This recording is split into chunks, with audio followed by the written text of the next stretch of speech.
Hello everyone, welcome to Qutrix. This is Pranay and UKPSC lecturer PYQ series में आपका फिर से स्वागत है। जो क्या कहते हैं हमारा सब्जेक्ट होगा वो लाइफ साइंस होगा। एग्जाम प्रिपरेशन करें हम 2025 के लिए। ओके, तो without wasting time first question पे हम एंटर करते हैं। जो फर्स्ट क्वेश्चन हमारा क्या है, what feature of DNA fragments causes is it to move through agarose gel during electrophoresis. देखिए, इलेक्ट्रोफोरेसिस क्या होती है, इज अ टेक्निक वेयर हम क्या करते हैं, डीएनए को एंडोन्यूक्लियस से ट्रीट करते हैं। सपोजिटली हमारे पास ये एक डीएनए फ्रैगमेंट है, फिर डीएनए है हमारे पास, इसको हमने क्या करा, इसके अंदर इसमें ऐड करा हमने एंडोन्यूक्लियस ऐड करे। तो एंडोन्यूक्लियस ने क्या करेंगे ना, अलग अलग जगह पे कट करेंगे, अलग अलग फ्रैगमेंट बनेंगे। ठीक है, तो कुछ हैवी कुछ लो, तो ए sequence, B sequence, C sequence मान लेता हूँ मैं। ठीक है, 3 सीक्वेंस बने, 3 फ्रैगमेंट बने। जब ये 3 फ्रैगमेंट बनते हैं तो इन तीनों फ्रैगमेंट को ना क्या कहते हैं, जेल रन करा जाता है, जेल पे रन करा जाता है। जेल पे रन करने के बाद ना ये ना अपने क्या कहते हैं वेट के अकॉर्डिंग, जैसे सबसे हैवी वाला ये दिख रहा है, तो उसके बाद बी दिख रहा है, उसके बाद सी दिख रहा है, तो वैसे ही क्या होगा, जो सबसे हैवी वाला होगा ए होगा, वो सबसे ऊपर रुकेगा, उसके बाद बी रुकेगा, उसके बाद सी आएगा नीचे। ठीक है, तो इस तरीके से उड़ेगा। यहाँ पे ये नेगेटिव एंड होता है, जिस टाइप से हम क्या, जहाँ पे हमारे क्या होते हैं, यहाँ पे हमारे वेल होते हैं, जहाँ पे हम इसको स्टार्ट करते हैं, यहाँ पे हमारा पॉजिटिव एंड होता है। ठीक है, तो ये नेगेटिव एंड से पॉजिटिव एंड पे जाते हैं। अब इस रनिंग में क्या कह रहे हैं कि जो क्या कहते हैं एगारोथ जेल में मूव करते हैं ड्यूरिंग इलेक्ट्रोफोरेसिस, ये मूवमेंट ठीक है, अलग अलग फ्रैगमेंट अलग अलग क्या कहते हैं स्पीड से मूव करते हैं या फिर अलग अलग डिस्टेंस तक मूव करते हैं। तो ये मूवमेंट किस वजह से होती है? ठीक है, तो सबसे पहली बात क्या कहते हैं, जो मूवमेंट होता है वो मूवमेंट क्यों होता है एगारोथ जेल में, इसके ऊपर जो डीएनए के ऊपर, आपको पता है डीएनए के अंदर क्या क्या होते हैं हमारे पास डीएनए के अंदर होता है नाइट्रोजिनस बेस। ठीक है, एक नाइट्रोजनस बेस होता है, पेंटोस शुगर जिसको हम बोलते हैं डीऑक्सीराइबोज, पेंटोस शुगर। ठीक है, और क्या होता है हमारा एक फॉस्फेट ग्रुप होता है। क्या होता है हमारा फॉस्फेट। ठीक है, ये 3 चीजें होती है। अब जो नाइट्रोजनस बेस होती है वो हमारी न्यूट्रल होती है, फॉस्फेट शुगर वो हमारी न्यूट्रल होती है, एक्सेप्ट जो फॉस्फेट ग्रुप होता है वो हमारा क्या होता है, नेगेटिवली चार्ज होता है। तो इसी चार्ज के वजह से क्या होता है, डीएनए का जो डीएनए के फ्रैगमेंट्स है वो क्या कहते हैं, जब इसमें इलेक्ट्रिसिटी छोड़ी जाती है तो इसमें क्या होता है हमारा, ये नेगेटिव एंड से पॉजिटिव एंड की तरफ मूव कर रहे होते हैं। ओके, तो ऐसे क्या होता है, तो इसी चीज की वजह से हमने क्या कहते हैं, जो हमारे डीएनए के अंदर अलग अलग फ्रैगमेंटेशन या फिर अलग अलग सेगमेंटेशन दिखाई देती है, जब हम इसको कहते हैं स्टेन करते हैं, फिर डाई के ऊपर अटैक करते हैं फ्लोरेसेंट डाई से। ठीक है, तो क्या करें, what feature of DNA fragment causes to move through the agarose gel, तो क्या होगा, इट न्यूक्लियोटाइड सीक्वेंस नहीं, the electrical charge of its phosphate group, yes, option number B will be our correct answer. ठीक है, next question पे आगे बढ़ते हैं। The correlation coefficient is a number between, ये किससे है, ये हमारा बायोस्टैट से है। ये क्वेश्चन कहां से है हमारा, बायोस्टैट से है या फिर स्टैटिस्टिक्स से है। ठीक है, जो आपको ज़्यादा अच्छा समझ में आता है। तो स्टैटिस्टिक्स का क्वेश्चन है, इसमें क्या कह रहे हैं कि जो कोरिलेशन कोएफिशिएंट है, कोरिलेशन कोएफिशिएंट मतलब क्या है कि कोरिलेशन मतलब क्या होगा, 2 चीज़ों के बीच का रिलेशन। तो 2 चीज़ों के बीच का रिलेशन क्या क्या हो सकता है, वो नंबर क्या हो सकता है, वो किस चीज़ में फिर किस रेंज के अंदर हो सकता है वो नंबर। ठीक है, 2 चीज़ों के अंदर मैंने कहा कि वो हैं कोई 2 हमारे पास एलिमेंट है, एक मैं सपोज करते हैं अभी इकोसिस्टम लेते हैं, उसके अंदर 2 एलिमेंट है और वो दोनों चीजें एक साथ प्रेजेंट है वहां पे, तो दोनों का एक दूसरे पर इफेक्ट क्या होगा। अगर वो दोनों के ऊपर क्या कहते हैं, 3 तरीके के इफेक्ट हो सकते हैं। पहला होगा हमारा क्या, पॉजिटिव इफेक्ट। पहला हो सकता है क्या हमारा एक पॉजिटिव इफेक्ट, दूसरा हो सकता है नेगेटिव इफेक्ट, और तीसरा क्या हो सकता है हमारा नल इफेक्ट। अब इन तीनों चीजों में क्या होता है, जो नेगेटिव पॉजिटिव इफेक्ट होता है, मतलब क्या है, जो हमारे पास 2 एलिमेंट है, वो 2 एलिमेंट क्या करेंगे हमारे, वो 2 एलिमेंट अगर वहां पे प्रेजेंट है तो एक की प्रेजेंस दूसरे के लिए क्या होगा, हेल्पफुल होगा, फिर एक का प्रेजेंस दूसरे की प्रेजेंस को इंक्रीज करेगा, फिर दूसरे के वहां पे क्या कहते हैं लाइफ स्टाइल को वहां पे इंक्रीज करेगा। तो इसके कुछ इस तरीके से दिखाते हैं, इसका प्लॉट जब बनाते हैं तो कुछ इस तरीके से दिखाते हैं, एक्सपोनेंशियल ऊपर जा रहा है। ठीक है, कि एक इधर बढ़ रहा है तो दूसरा भी इधर बढ़ रहा है। वहीं पे जब हम नेगेटिव इफेक्ट के बारे में बात करते हैं तो क्या करेगी, एक का इफेक्ट क्या कहते हैं, इसमें हम बोल सकते हैं इसको डायरेक्टली, ये क्या कर सकते हैं हम, डायरेक्टली प्रोपोर्शनल। वहीं पे जब हम बात करते हैं नेगेटिव इफेक्ट के बारे में, तो नेगेटिव इफेक्ट क्या होता है, एक का प्रेजेंस दूसरे की प्रेजेंस को वहां पे क्या करता है, वो हाइड करता है, उसको मास्क करता है, उसको घटाता है। तो इसको क्या बोल सकते हैं हम, एक तरीके से इनवर्सली प्रोपोर्शनल।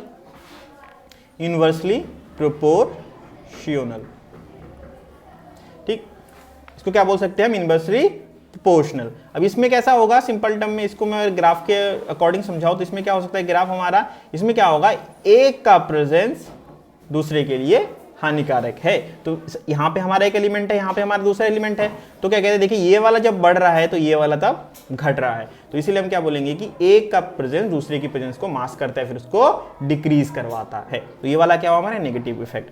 नल इफेक्ट क्या होता है, दो एलिमेंट है वहां पे, उन दोनों के बीच में कोई भी अपना कोई ऐसा कुछ कोरिलेशन नहीं है, तो उसको क्या बोलेंगे हम, कोरिलेशन कोएफिशिएंट इज 0। उस टाइम पे क्या होगा हमारा, नल इफेक्ट होगा। वो नल इफेक्ट क्या होगा हमारा, जैसे कि यहाँ पे हमारा ग्राफ होगा तो दोनों से कुछ फर्क नहीं पड़ता, ये बढ़ रहा है लेकिन इसको कोई दिक्कत नहीं है, ठीक है।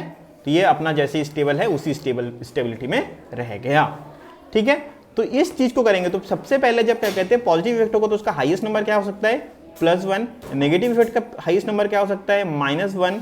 और नल इफेक्ट मतलब 0, ठीक है। तो रेंज क्या होगी हमारी, -1 से लेके +1 तक, ठीक है। हमको वही ढूंढना था, कोरिलेशन कोएफिशिएंट का नंबर किसके बीच में आता है, तो +1 और 2 नहीं, 1 और 0 भी नहीं है, -1 और +1। तो option number D will be our correct option, okay. देखिए मैं अगर क्या कहते हैं देखते हैं यहाँ पे मैं बहुत 10-12 क्वेश्चन लेते आगे बढ़ रहा हूँ। इसका रीज़न ये है कि एक तो पहली बात ये है कि 10-12 क्वेश्चन लेके हम आगे बढ़ रहे हैं, तो पहला है कि थोड़ा सा हम चीज़ों को लेंथी ना करें, ठीक है। जितना लेंथी करते हैं उतना थोड़ा बोर होने लगता है, क्लास उतना बोरिंग हो जाता है, फिर धीरे धीरे समझ में नहीं आता है। तो छोटे छोटे लेक्चर ज़्यादा अच्छे रहते हैं। उसके साथ साथ क्या है कि देखिए छोटे क्वेश्चन लेंगे तो हर एक चीज़ पे थोड़ा ज़्यादा टाइम दे सकूंगा कंपेयर टू जब मैं आगे 50-60 क्वेश्चन कर लूँगा, 3-3, 3.5, 4-4 घंटे की एक लेक्चर बन जाएगी, तो उसमें कोई फ़ायदा है नहीं। उसमें खाली वो बन जाएगा, कोई किसी को कोई देखना नहीं है, कोई देखेगा तो समझ में नहीं आएगा, क्योंकि एक टाइम के बाद आपको पता है हर किसी की अपनी एक लिमिट होती है, ठीक है। तो इसीलिए मैं ट्राई कर रहा हूँ कि छोटे छोटे सेशन में, छोटे छोटे लेक्चर्स में इसको आगे बढ़ाते जा रहा हूँ, ठीक है। कोई डाउट है, कुछ समझ में नहीं आ रहा है तो वहाँ पे सीधा सीधा पूछ लेना है, ओके। नेक्स्ट क्वेश्चन पे आगे बढ़ते हैं। क्या है सैंडविच एलाइजा क्या होती है, सैंडविच एलाइजा क्या होती है, is used for the detection, defection लिखा है यहाँ पे, क्या होगा हमारा डिटेक्शन ऑफ, ठीक है। सैंडविच एलाइजा क्या होती है, is used for detection of what. तो जब सैंडविच एलाइजा हम समझते हैं तो सैंडविच एलाइजा होती है एक लैब ग्रोन टेक्निक होती है। इसमें कहते हैं specific to find out specific protein slash, हम क्या बात कर रहे हैं यहाँ पे, antigen antibody, antigen antibody relation के बारे में बात करें। तो जब कोई भी स्पेसिफिक प्रोटीन को कैच करना होता तो क्या करते हैं, इसमें एक वेल बनाते हैं, इस वेल में हम अपना एक टारगेट एंटीबॉडी रखते हैं। और आपको पता है एंटीबॉडी, हर एंटीबॉडी स्पेसिफिक होता है फॉर दैट पर्टिकुलर एंटीजन, तो अपने टारगेट एंटीजन को भी कैच करेगा। जैसे अपने टारगेट एंटीजन को वो कैच करेगा, यहाँ पे सपोज करते हैं यहाँ पे दोनों आर्म में इसने कैच कर लिया, कैच करने के बाद क्या करेगा, ये वापस से इसके ऊपर हमने एक और एक एंटीबॉडी यहाँ पे लगा दी, ठीक है, एज अ मार्कर। ये अब क्या करेगा, मार्कर है, फिर फ्लैग की तरह काम करेगा। तो इसको बोलते हैं sandwich ELISA, to capture a particular protein, या फिर स्पेसिफिक प्रोटीन कैप्चर। क्या बोलेंगे इसको हम, स्पेसिफिक प्रोटीन कैप्चर, ठीक है। तो इस तरीके से यहां पे हम आगे बढ़ जाते हैं। एलाइजा में क्या होगा हमारा, एंटीबॉडी, एंटीजन और एंटीबॉडी, ठीक है। तो क्या होगा हमारे पास, sandwich ELISA used for the detection of antigen, हाँ, एंटीबॉडी, हाँ। तो ऑप्शन नंबर सी क्या है, बोथ ए एंड बी, तो ऑप्शन नंबर सी हमारा क्या होगा, करेक्ट ऑप्शन होगा, ठीक है। समझ में आ गया होगा। नेक्स्ट क्वेश्चन पे आगे बढ़ते हैं। Which one of the following is not the part of T test. T test क्या होता है हमारे पास, जनरली टी टेस्ट का काम क्या होता है, जब कोई दो एक सैंपल है, हमारे पास दो सैंपल है, यहाँ पे सपोज करते हैं कि हमारे पास दो सैंपल, ये हमारे सैंपल ए, ये हमारे पास सैंपल बी। तो जब दो सैंपल है हमारे पास, इन दोनों सैंपल का जो मीन है, इन मीन के बीच का वेरिएंस, ठीक है, या फिर इन दोनों मीन के बीच का जो डेविएशन है उसको टेस्ट करने के लिए करते हैं, ठीक है। इस दोनों के बीच में दो सैंपल साइज या फिर दो सैंपल लिए, दो टेस्ट करे, उन टेस्ट के बीच में हमने मीन निकाला, मीन टेस्ट को या फिर मीन के बीच का जो वेरिएंस है, मीन के बीच में जो डेविएशन हो रहा है, उस चीज को कैलकुलेट करते हैं, तब बोलते हैं उसको टी टेस्ट, ठीक है। अब ये टी टेस्ट क्या हो सकता है, it could be significant, it could be non significant, ठीक है। तो ये सिग्निफिकेंट भी हो सकता है और नॉन सिग्निफिकेंट भी हो सकता है, ठीक है। फिर क्या कह रहे हैं, अब इसका एग्जांपल कुछ ऐसा है कि अगर मैं मीन के बारे में बात करूं, मतलब क्या कह रहे हैं, हम बहुत सारे एक बार एक सैंपल में हमारा बहुत सारा ग्रुप है, एक सैंपल का क्या है हमारा साइज है, तो उसके अंदर क्या है हमारे पास चांसेस है, बहुत सारे चांसेस मतलब क्या है वहां पे प्रोबेबिलिटीज, लाइक कि हमने एक कॉइन को 100 टाइम क्या कहते हैं फ्लिप करा, और उस 100 टाइम फ्लिप को हमने क्या करा, टेस्ट करा, उसका मीन निकाला कि क्या सबसे ज्यादा आया है। तो 2 बार जैसे 100 टाइम में करा, तब जाके हमने क्या कहा कि हाँ ये सिग्निफिकेंट है, फिर नॉन सिग्निफिकेंट है, कि हम बोल सकते हैं कि हेड आ रहा है इस वाले में, टेल आ रहा है। ठीक है, उस चीज को टेस्ट करने के लिए कहते हैं हमें चांसेस की जरूरत है, और चांसेस क्या होती है हमारी प्रोबेबिलिटी होती है। हमको ढूंढना क्या है, not the part of T test, तो सिग्निफिकेंस भी चाहिए, नॉन सिग्निफिकेंस भी चाहिए, प्रोबेबिलिटी के बिना तो दोनों चीजें पॉसिबल है ही नहीं।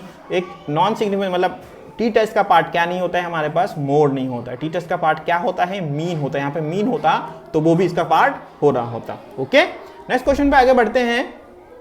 वेस्टर्न ब्लॉटिंग, देखिए ब्लॉटिंग टेक्निक्स होती है, वेस्टर्न ब्लॉटिंग टेक्निक्स का यूज क्या किस लिए होता है कि कोई भी target protein, DNA, RNA, post translational sequences, इन सारे के सारे चीजों को कैप्चर करने के लिए होती है। तो अलग अलग चीजों को प्रोफाइल करने के लिए, अलग अलग चीजों को आइडेंटिफाई करने के लिए अलग अलग टेक्निक का नाम है। ठीक है, तो वैसे ही क्या है हमारे पास, सबसे स्टार्ट करते हैं हम ईस्टर्न ब्लॉटिंग से, सॉरी नॉर्थ से स्टार्ट करते हैं ना, बेस्ट है नॉर्थ। ठीक है, तो नॉर्दर्न ब्लॉटिंग में क्या होता है हमारा, नॉर्दर्न ब्लॉटिंग जिसके लिए रिस्पॉन्सिबल है, तो वो होता है हमारा आरएनए के लिए। आरएनए का हम जो डिटेक्शन कर रहे होते हैं तो उसको हम बोलते हैं नॉर्दर्न ब्लॉटिंग। उसके बाद क्या होता है हमारा सदर्न ब्लॉटिंग। सदर्न में क्या होता है हमारा, सदर्न ब्लॉटिंग में हमारा हम डीएनए को क्या करते हैं, हम डीएनए को वहां पे सेपरेट करते हैं, डीएनए को वहां पे क्या करते हैं, प्रोफाइल करते हैं, डिटेक्ट कर रहे होंगे। ठीक है, उसके बाद क्या आता है हमारे पास ईस्टर्न ब्लॉटिंग। ईस्टर्न ब्लॉटिंग में क्या करते हैं हम, पोस्ट ट्रांसलेशनल मॉडिफिकेशंस को वहां पे डिटेक्ट करते हैं। पोस्ट ट्रांसलेशन मतलब क्या है कि ये प्रोटीन में होगा, ट्रांसलेशन किनका होता है, प्रोटीन में होता है, तो पोस्ट ट्रांसलेशन मॉडिफिकेशन को वहां पे डिटेक्ट करने के लिए ईस्टर्न ब्लॉटिंग का यूज कर रहे होते हैं। उसके बाद क्या आता है हमारे पास वेस्टर्न ब्लॉटिंग, और वेस्टर्न ब्लॉटिंग का यूज किस लिए करते हैं, इसका यूज करते हैं हम प्रोटीन के लिए। ठीक है, प्रोटीन के डिटेक्शन के लिए। तो डीएनए प्रोफाइलिंग नहीं होगा, डीएनए सीक्वेंसिंग नहीं होगा, आरएनए ट्रांसफर नहीं होगा, क्या है हमारे पास, प्रोटीन वाला ऑप्शन। ठीक है, ये चीज याद रखनी है। आगे बढ़ते, अच्छा वेस्टर्न ब्लॉटिंग करते कैसे है, सदर्न ब्लॉटिंग करते कैसे, ईस्टर्न ब्लॉटिंग कैसे करते हैं, नॉर्दर्न ब्लॉटिंग कैसे करते हैं। देखिए आप कोई भी क्वेश्चन प्रीवियस ईयर देखोगे तो उसमें इतने यूकेपीएससी का जो भी सिलेबस है तो डिटेल में compare to net same similar दिखता है, लेकिन जब इसके क्वेश्चन देखते हो तो तब ये उतना डिटेल में नहीं जाता है। इसलिए आपको ट्राई करना है जितना आप मोटा मोटा याद कर सको, जितना मोटा मोटा ध्यान में रख सको, वो चीजें आपने दिमाग में रखनी है।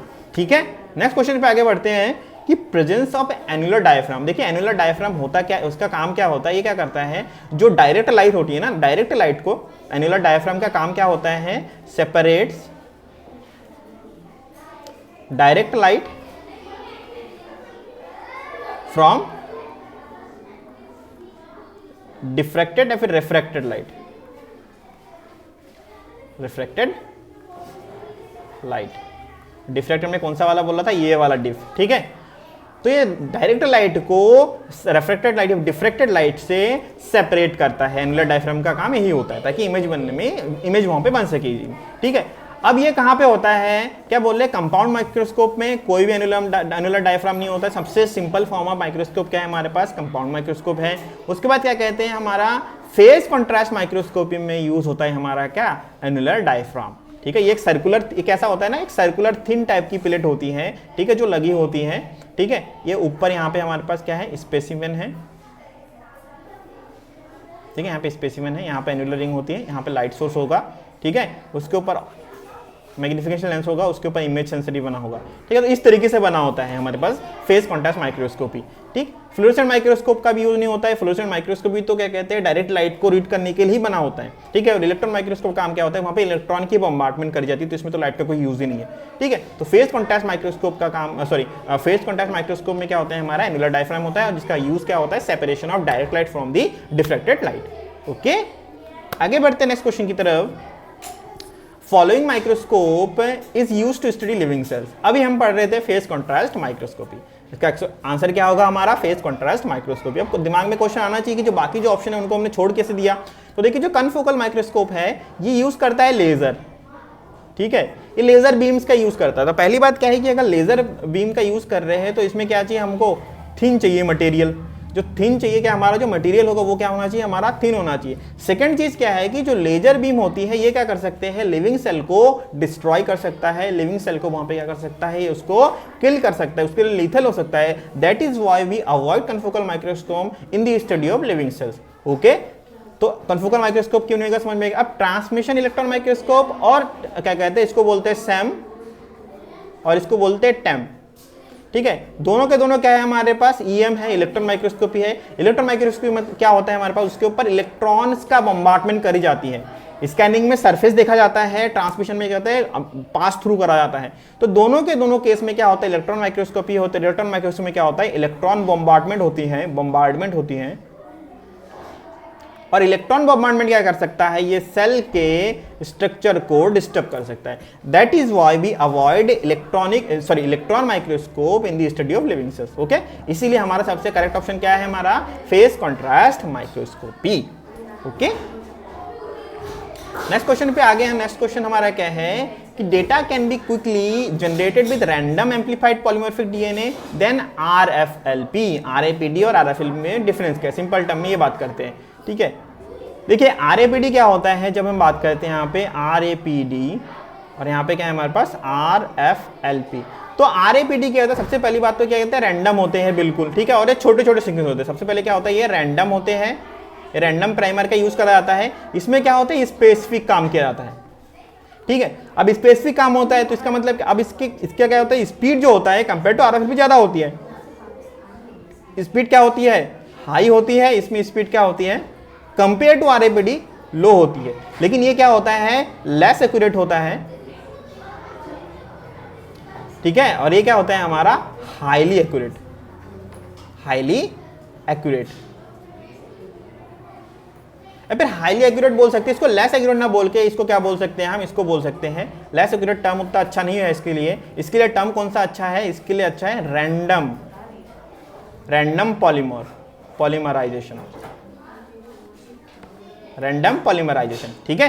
रैंडम क्या कहते हैं हमारे पास, इसको बोलते हैं, ये कहते हैं हमारा रैंडम होता है, ये स्पेसिफिक होता है, ये हाईली एक्यूरेट होता है। वाइल ये क्या होता है हमारा रैंडमली पॉलीमॉर्फिज्म करते हैं कि कोई एक सीक्वेंस दिया, प्राइमर लिया हमने, वो प्राइमर से मिलता जुलता है उसको डीएनए सीक्वेंस में जहां जो चीज मिली वो वहां से अपने आप को वहां पे अटैच कर देगा। ठीक है, इसीलिए क्या बोलते हैं इसको रैंडम। और ये यहाँ पे हमारे पास आरएफई जो फ्लूरोसेंट लाइट क्या कहते हैं हमारा वाला है, वो क्या करता है, हमारा जो फ्रेगमेंट ये होता है हाईली एक्यूरेट, हाईली स्पेसिफिक होता है। ठीक है, अब इन दोनों में चीज क्या है, जब कोई चीज एक्यूरेट हो, कोई चीज बेहतर हो, तो उसके लिए सबसे ज्यादा क्या चाहिए होता है, उसके लिए क्या चाहिए हमको, हाई कॉस्ट।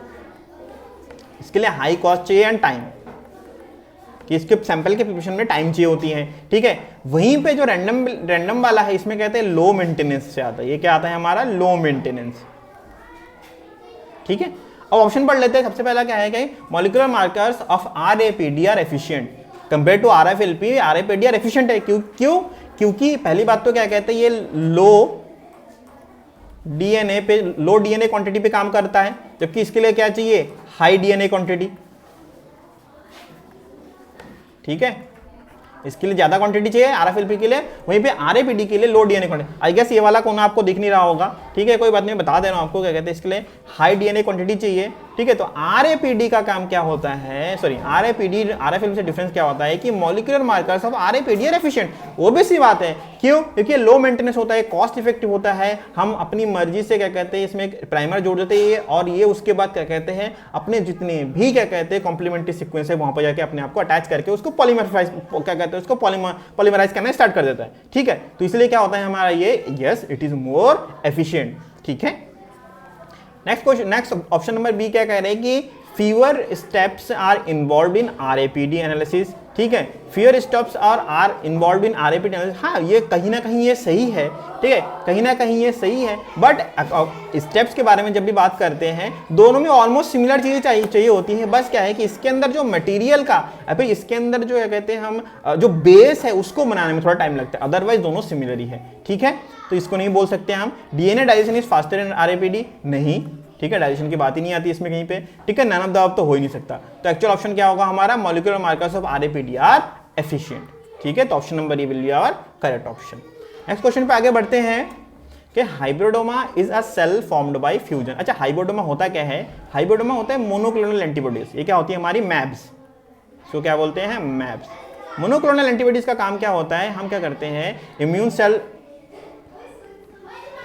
सेल होता है, ये किसी रिस्पॉन्स, किसी एक पर्टिकुलर पैथोजन के अगेंस्ट फाइट करने के लिए हम मोनोक्लोनल एंटीबॉडी बनाते हैं। एंटीबॉडीज कहाँ बनाते हैं, अदर ऑर्गेनिज्म जो सिमिलर ऑर्गेनिज्म है, लाइक जैसे कि रैट वगैरह में हम क्या कहते हैं, एंटीबॉडीज बनाते हैं ना, तो वो इन फ्यूचर काम जब करते हैं तो लैब ग्रोन एंटीबॉडीज होते हैं ये, और ये क्या होते हैं, हमारी मोनोक्लोनल एंटीबॉडीज। ठीक है, ये इम्यून रिस्पॉन्स में काम आता है। ये बनाई कैसे जाती है, इसमें करा जाता है, क्या कहते हैं, बी सेल को, ठीक है, माइलोमा सेल से क्या करा जाता है, फ्यूज करा जाता है। जब बी सेल को माइलोमा सेल से फ्यूज कर देते हैं तो उस टाइम पे क्या बनती है, हमारी पर्टिकुलर मोनोक्लोनल एंटीबॉडी बनती है। ठीक है, और बी सेल क्या होती है, अब देखिए ऑप्शन में क्या है, plasma cell with a plasma cell of another species. अच्छा, प्लाज्मा सेल क्या होती है, बी सेल ही आगे डेवलप होकर प्लाज्मा सेल बनती है। ठीक है, तो plasma cell with a plasma cell नहीं, T cell with a myeloma cell नहीं। ठीक है, क्योंकि हमको एंटीबॉडी बनानी है, T cell doesn't act as antibody, only B cell act as antibody. Okay, T cell with myeloma नहीं, मैक्रोफेज विद माइलोमा सेल नहीं, मैक्रोफेज हमारे क्या होते हैं, फर्स्ट यूनिट्स होती है तो फाइट कर रही होती है।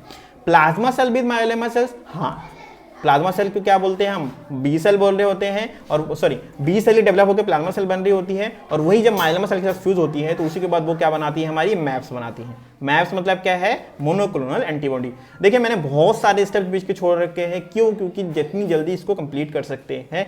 क्वेश्चन आंसर में PYQ सीरीज में हम ज़्यादा डीप में नहीं जाएंगे, हाँ बताएंगे सब कुछ, लेकिन ज़्यादा डिटेल में नहीं जाएंगे। जब थ्योरी वाली क्लासेस आएंगी तो उस टाइम पे हम इसको डिटेल में जाएंगे। हाँ, उसके अलावा अगर आपको कुछ पूछना है, डायरेक्ट कोई क्वेश्चन है तो कमेंट सेक्शन में पूछ देना है। ओके, नेक्स्ट क्वेश्चन पे आगे बढ़ते हैं। क्वानोसाइट्स और कॉलर सेल। देखिए ये आ गया, क्या कहते हैं, हमारे इनवर्टिब्रेट से क्वेश्चन आ गया, और ये कैसा वाला इनवर्टिब्रेट क्वेश्चन है, इसमें फिजियोलॉजी मॉर्फोलॉजी से क्वेश्चन आ गया। ठीक है, तो क्वानोसाइट्स ना बड़ा अच्छा फीचर है इनका, पोरीफेरेंस का। ठीक है, तो यहाँ पे सबसे बड़े cells are found in the phylum. अगर आपने कभी पढ़ा है तो सिंपल है। देखिए मैंने हमेशा कहा है कि यूपीपीएससी का जितने भी क्वेश्चन आएंगे, मेजर क्वेश्चन फिजियोलॉजी, एंडोक्राइनोलॉजी, फिर क्या कहते हैं हमारे इम्यूनोलॉजी, और उसके बाद क्या कहते हैं हमारे सेल बायोलॉजी, इन मॉलिक्यूलर बायोलॉजी, बायोकेमिस्ट्री की बात नहीं कर रहा हूं मैं, इन चारों की बात कर रहा हूं। इन सब में क्या होगा, जो क्वेश्चंस होंगे ना वो थोड़े ना ज़्यादा डिटेल में नहीं जाएंगे, वो ऊपर ऊपर से ही क्वेश्चन आते रहेंगे। लेकिन इसका मतलब ये नहीं कि हमको पढ़ना नहीं, तो इसका मतलब क्यों मैंने कहा ऐसा कि जो क्वानोसाइट्स और कॉलर सेल्स है ये बड़ा एकदम सिंपल फीचर है पोरीफेरेंस का। पोरीफेरेंस में क्या होता है, हमारे अंदर कैनाल सिस्टम होता है। ठीक है, पोरीफेरेंस में क्या होता है, हमारा कैनाल सिस्टम होता है, एस्कन टाइप, साइकन टाइप। ठीक है, तो ये कैनाल सिस्टम में क्या होता है, इस सिस्टम में जब क्या कहते हैं सेल होते हैं, ठीक है, ये हमारे क्या कहते हैं पोरीफेरा का सेल है। तो पोरीफेरा में ना यहाँ पे उसके मुंह पे क्या होता है, इस टाइप के सेल होते हैं, और इसको बोलते हैं कॉलर सेल। ठीक है, तो स्पंज के अंदर सेल होते हैं जो, ठीक है, उस सेल के मुंह के ऊपर क्या होते हैं, सॉरी स्पंज के ऊपर, स्पंज के अंदर अपने अपने पार्ट होते हैं। ये पोरीफेरा है, मैं एक रफ डायग्राम बना रहा हूँ। ठीक है, ये एस्कन टाइप है हमारे पास, साइकन टाइप है, सॉरी सिंपलेस्ट फॉर्म है। ठीक है, तो यहाँ पे जो इसकी सिंगल यूनिट है, इस यूनिट को जब आप जूम करके देखोगे तो इसके यहाँ पे क्या होता है, कैप्चर करने के लिए कॉलर सेल होते हैं, वो क्या करते हैं, उसको पकड़ते हैं। फेगोसाइटिस की क्रिया होती है यहाँ पे, फेगोसाइटिस की वहाँ पे क्या करती है, फेगोसाइटिस करते हैं, जिसकी वजह से क्या करते हैं, ये फीडिंग होती है। फेगोसाइटिस की वजह से क्या होती है, हमारी ये फीड कर रही होती है। तो उसी चीज के लिए क्या चाहिए होती है हमको, collar cell for the grabbing of nutrients या फिर फूड मॉलिक्यूल्स को वहाँ पे ग्रैब करने का काम होता है। ठीक है, तो जब पानी ऐसे जाता है, इनके अंदर से घुस के यहाँ से चला जाता है, तो जैसे ही पानी यहाँ से जाता है, जो मैंने कैनाल सिस्टम के बारे में बात करा, तो कैनाल सिस्टम मतलब क्या है कि वाटर का सर्कुलेशन कैसे होता है। तो जब वाटर यहाँ से सर्कुलेट होती है, अंदर से बाहर जाती है, तो कॉलर सेल क्या करते हैं, फूड पार्टिकल्स को ग्रैब कर लेते हैं। समझ में आ गया। तो कॉलर सेल कहाँ पे होता है, हमारा पोरीफेरेंस में होता है। यूज क्या होता है, समझ में आ गया। ठीक है, तो यहाँ पे कंप्लीट करते हैं आज की क्लास, ज़्यादा लंबा नहीं खींचते हैं। ठीक है, आई नो कुछ लोगों को लग रहा होगा कि क्वेश्चंस थोड़े कम है सर, थोड़ा ज़्यादा क्वेश्चन, लेकिन नहीं। देखिए जितना क्वेश्चंस PYQ सीरीज़ बहुत ज़्यादा ज़रूरी है, लेकिन सिर्फ PYQ सीरीज़ के भरोसे नहीं बैठना है। आपने कहते हैं अभी थ्योरी वाली क्लासेस वो भी अटेंड करनी है। ओके, तो इसी के साथ ये वाला एंड करते हैं। तब तक नेक्स्ट क्वेश्चन पे या फिर नेक्स्ट सीरीज में मिलते हैं। ठीक है, तब तक टेक केयर, टाटा।